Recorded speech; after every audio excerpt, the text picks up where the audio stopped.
I decide to buy a Honda Accord rather than a Volkswagen X, Y, and Z.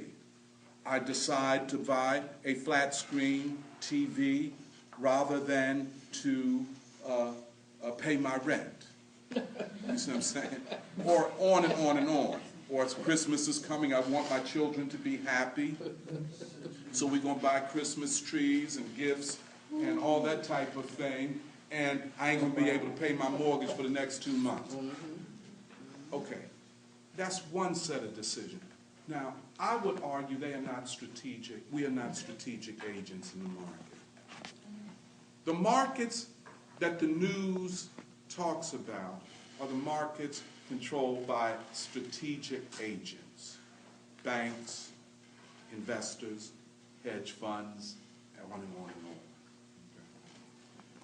Now, when they talk about market capitalism, they act as though this is the normal state of capitalism up till today. It is not. The stage of market capitalism, let us say, from about the 1700s up to 1870. If you want to go back to the 1600s, I won't argue with you. The capitalism that people like Adam Smith in his book Wealth of Nations talks about is pretty much that. Okay? This system of capitalist economic organization lasts until about 1870. It's an important date. What happened in 1865? End of slavery. The end of enslavement. The U.S. economy changes as a result of this. But 1870 is an important date in the history of capitalism generally, politically and economically. In 1870, we begin to go over, and I put kind of because it overlaps, but we begin to go over to a system of monopoly capitalism. Hold on, Christian. The key reorganization of economic activity is when the joint, what we call the joint stock corporation, is invented, and in the 1870s, a gang of Supreme Court decisions which ultimately say that a corporation has to be treated like an individual. In the 18th Supreme Court decision, I think it's in maybe the 1880s where they found. But the joint stock corporation, or the corporation, where many investors invest in it, you know, and no single individual owns the business. So no single, and the quote, genius of the joint stock corporation is no single individual can be destroyed if the corporation goes down. So if I'm a big investor, I invest in Tasty Cake and General Motors and in other corporations. And usually, all it requires to control a corporation is to control 10% of the stock. And also, Hold on, wait. Let me let Christian come in. Then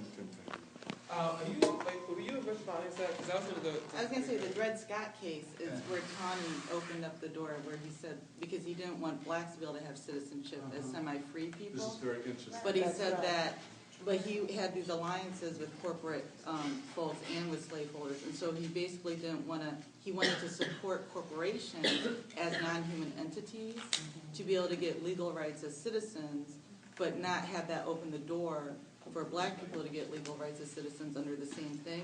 And that's why he spent like 20 some, and that's why he spent like about 20 pages in the Dred Scott decision going on and on and on about why blacks could never become citizens. So there's an article, if you're interested, it's an academic article, so I think you have to get through the library databases, but it's called The Political Economy of Blackness. The Political Economy of Blackness. And so that opened up the door. And so basically corporations got through the Dred Scott. That was very interesting. They got the same rights as individuals. Go ahead, Christian. Well, when I think of this, that period, I think of, like, you mentioned slavery, but also like colonization, in the sense of especially Africa. We had the Berlin Conference right around in I think 1870. 1870? 1884. 1884. And so it's like what I think of as the exploitation sort of, when taking resources from places and I want to get to that in 1 second. This is very important, and I'm glad you raised the Berlin Conference of 1884, where the major European powers, get together and divide up Africa. I want to talk about that because and you're right, you're absolutely, it comes at the same time that the corporation or the joint stock corporation is now being structured. But once you have joint stock corporations, you have corporations where no one has sole liability if things go bad. But, and this is Brown's point, they are more profitable, they have more money, so they eat up their competitors, the smaller things around like Walmart or supermarkets eat up the corner stores, and so. But with more wealth, and this is your point, Christian, they then can invest in Africa and Asia. Now, as they invest in Africa and Asia, it's different than the slave trade, because now they're creating a world economic system completely dominated by capitalist corporations and the capitalist militant state, which defends the corporation. The British colonial wars, the French colonial wars, the American colonial wars in the Philippines and Cuba and Puerto Rico and so on. All of these wars are carried out to defend the investments of corporations. The history of American foreign policy up to this day, with the so-called feminist Hillary Clinton, is to defend American access to resources and American corporate investment. Quickly, Chris. Is what Lenin called capitalism. Lenin said that capitalism ultimately try to create new markets along the way. That's right. And that's right. This whole thing. In other words, it's all about creating. Even now, capitalism is always trying. That's to right. create. That's right. That's right. And here we have the beginning of what Christian is right about this. The beginnings of a world economic system. And therefore, to understand a national economy to the extent that it still exists, you have to understand the global economy. Cassandra, did you have... okay, go ahead. Regina. Oh, I'm sorry. Let me let Salah come in. Salah had his hand up, man. I'm sorry, man.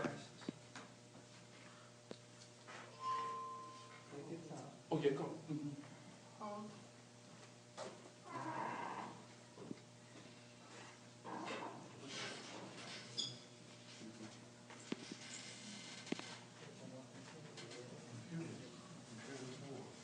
Oh, yeah. Oh, yeah. Oh.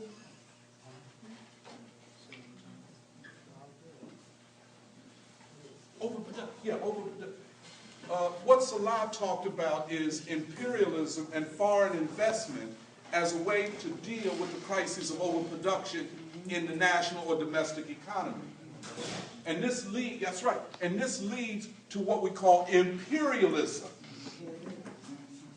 Not just colonialism, but imperialism, and ultimately what Nkrumah calls neo-colonialism. Okay, Emory, quickly.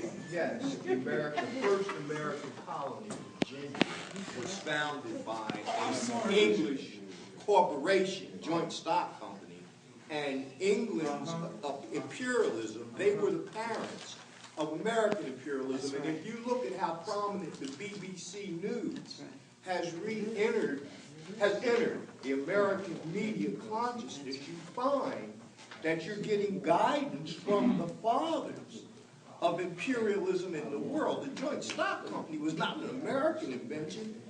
Joint stock companies colonized America. Every colony was a joint stock company reacting to the exact same challenges that the crisis of capitalism keeps generating. That's right. You know, this is very interesting. And this complicates the narrative that I'm trying to give, but it's all right, because these corporations, these chartered companies, that carried out the slave trade were joint stock companies. Yes. But the modern corporation, and this is very, I guess we should make the distinction between that and the modern corporation, industrial corporation, not just trading companies. Just the difference in But- technology. No, let me just say, not just trade, they were not just set up for the sake of trading, but now we have joint stock corporations that are at the core of the production process. Regina. Okay, I wanted to just jump in here with some science that was going on around the 1850s in particular.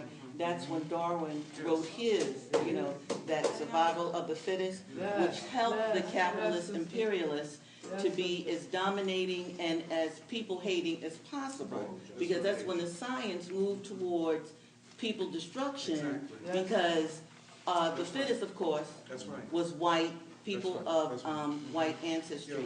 And even on into, from Darwin into 1909, that's when the FBI, CIA started dealing with and uncovering distant, remote viewing.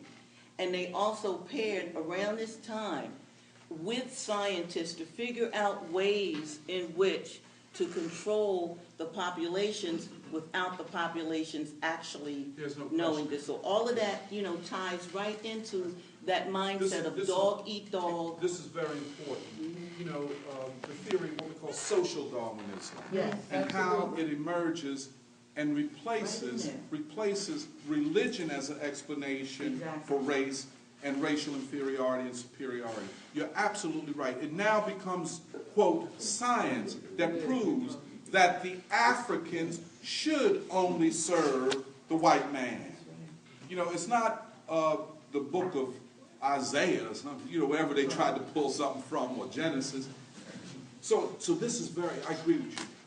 Could I just go on? Why? I just I'm want to sorry, agree and with then what you were Brent. saying. Even before Darwin, Carlyle, the discourse of the Negro question, where it talked about that, it had to be, they had to be submissive and subordinate. And here comes Knox, continuing to perpetuate. And then Darwinism, the fittest, yeah, exactly. To continue to perpetuate, Brown. yeah. Yeah, important, that period, in the 60s, 1860s. That's right. You're dealing with after the Civil War, and you're dealing with after slavery had, we got emancipation, whatever, all was going on. And the idea moves from people, profit coming out of people or labor, to land. That's why we didn't get the reparations, because 40 acres and mules, because the profit now moves to land. And that's how colonialism jumps up. Because now we're looking at land space and we're looking at resources outside. We had, in other words, they had come to the development where they had everything they needed to go forward. So I'm saying, once they got the South to come back into the Union, see, that was the other part about the corporation, because that's all corporation means one body. So when they brought the South back into the Union, and they had the more perfect Union thing, now we're going to move forward to the northern capitalists took over. That's what they wanted. They wanted to get the wealth from the South into the North. That was that whole But I would say this. The source of all wealth is labor. Right. Now, because without labor mixing with, quote, land or resources and machinery and technology. But remember, we talked about the concept of overproduction. That's right. We have enough now to move beyond where we want to move. This is an interesting question. This is very important. I think I understand where you're coming from. I'd like to return to that. Okay. But you're right. This is a significant period. This period after the Civil War. And for the reason, all of the reasons that were given, including, and here I do not equate Darwin with the racist uses of his theory that we call social Darwinism. It's hard. Darwin discovered biological evolution and mutation and change. Hold a minute, Brown. Hold on. Yeah, Go ahead, I just man. want to make a point about, because you mentioned Darwin, but you got to remember, the Boyers is very heavy here, because he comes in Yes. with Black Reconstruction. Oh, no question. And he deals with a whole lot of that. Well, we're gonna hit that, we're gonna come to that in a minute. Okay. Because see now, and